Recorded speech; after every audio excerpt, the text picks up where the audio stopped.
Hello guys, இன்றைக்கி முருங்கைக்கீரை பொரியல் என்னோடய மெத்தடில் ஈஸியாக செம்ம டேஸ்ட்டாக செய்வது எப்படின்னு பார்க்கலாம் வாங்க. அதுக்கு ஃப்ரெஷ்ஷான முருங்கைக்கீரையை நல்லா க்ளீன் பண்ணிவிட்டு எடுத்து வச்சுக்கலாம். பாருங்கள், இந்த மாதிரி க்ளீன் பண்ணி வச்சுக்கோங்க. நல்லா க்ளீன் பண்ணியாச்சு. இப்போ இதை செய்கிறது எப்படின்னு பார்க்கலாம் வாங்க. ஒரு கடாயில் தேவையான அளவுக்கு எண்ணெய் நல்லா காஞ்சதுமே தேவையான அளவுக்கு கடுகு நல்லா பொரிஞ்சு வர ஸ்டேஜில் நம்ம ஆல்ரெடி கட் பண்ணி வச்சுருக்க வெங்காயம், பூண்டு இடித்து வச்சுருக்கேன், பச்சை மிளகா, காஞ்ச மிளகா, இது எல்லாம் 1 by 1 நம்ம ஆட் பண்ணிக்கலாம். பாருங்கள், இந்த மசாலாவை 1 by 1 இப்போ ஆட் பண்ண போகிறோம்.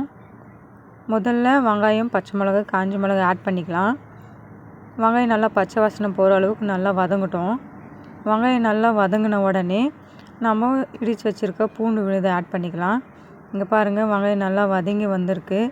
இந்த ஸ்டேஜில் நம்ம பூண்டு ஆட் பண்ண போகிறோம்.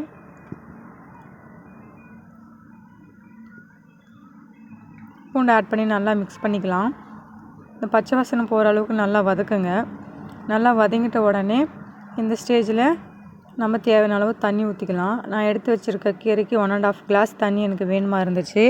ஸோ நான் 1.5 கிளாஸ் தண்ணி இதில் ஆட் பண்ணிக்கிறேன். தண்ணி ஆட் பண்ணிட்ட உடனே நம்ம இந்த ஸ்டேஜில் உப்பு ஆட் பண்ணிக்கலாம். உப்பை ஆட் பண்ணிவிட்டு உப்பு போதுமானு இந்த ஸ்டேஜில் நீங்கள் டேஸ்ட் பார்த்துக்கோங்க. தேவை இருந்தால் இன்னமும் ஆட் பண்ணிக்கோங்க. பாருங்கள், எனக்கு கரெக்டாக இருந்துச்சு. ஸோ நான் இப்போ இதை க்ளோஸ் பண்ணி விட்றேன். ஒரு 5 மினிட்ஸ் நல்லா கொதித்து வரட்டும். இங்கே பாருங்கள், நல்லா கொதித்து வந்துடுச்சு 5 மினிட்ஸில்.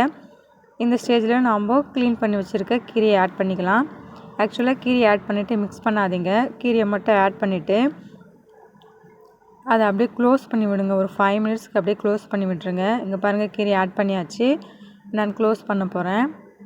க்ளோஸ் பண்ணிவிட்டு ஒரு 5 மினிட்ஸ் இது கழித்து ஓப்பன் பண்ணி காட்டுற பாருங்கள், நல்லா வெந்து வந்திருக்கு. இந்த ஸ்டேஜில் நம்ம வெங்காயம், பூண்டு, பச்சை மிளகா, காஞ்ச மிளகா இது கூடலாம் நல்லா மிக்ஸ் ஆகிற மாதிரி நல்லா மிக்ஸ் பண்ணி விடணும். நீங்கள் எந்த அளவுக்கு மிக்ஸ் பண்ணுறீங்களோ அந்த அளவுக்கு கீரை செம்ம டேஸ்ட்டாக இருக்கும். நல்லா மிக்ஸ் பண்ணி விட்டுருங்க. நல்லா மிக்ஸ் பண்ணியாச்சு. மிக்ஸ் பண்ணிட்ட உடனே இப்போ இன்னமும் ஒரு 5 மினிட்ஸ்க்கு இதை க்ளோஸ் பண்ணி விட்டுடலாம். அப்போ தான் கீரை இன்னமும் நல்லா வெந்து வரும், தண்ணி நல்லா சுண்டிடும். இங்கே பாருங்கள், மிக்ஸ் பண்ணிட்டேன். இப்போ க்ளோஸ் பண்ண போகிறேன். க்ளோஸ் பண்ணிடலாம். 5 மினிட்ஸ் கழித்து பாருங்கள், கீரை நல்லா வெந்து வந்திருக்கும், தண்ணியும் நல்லா சுண்டி இருக்கும். ஸோ இந்த ஸ்டேஜில் நீங்கள் முட்டை ஆட் பண்ணிக்கிறவங்க முட்டை ஆட் பண்ணிக்கலாம்.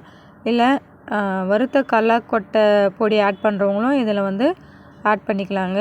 சாப்பிட்றதுக்கு செம்ம டேஸ்ட்டாக இருக்கும், செம்ம அட்டகாசமாக இருக்கும். ட்ரை பண்ணி பாருங்கள்.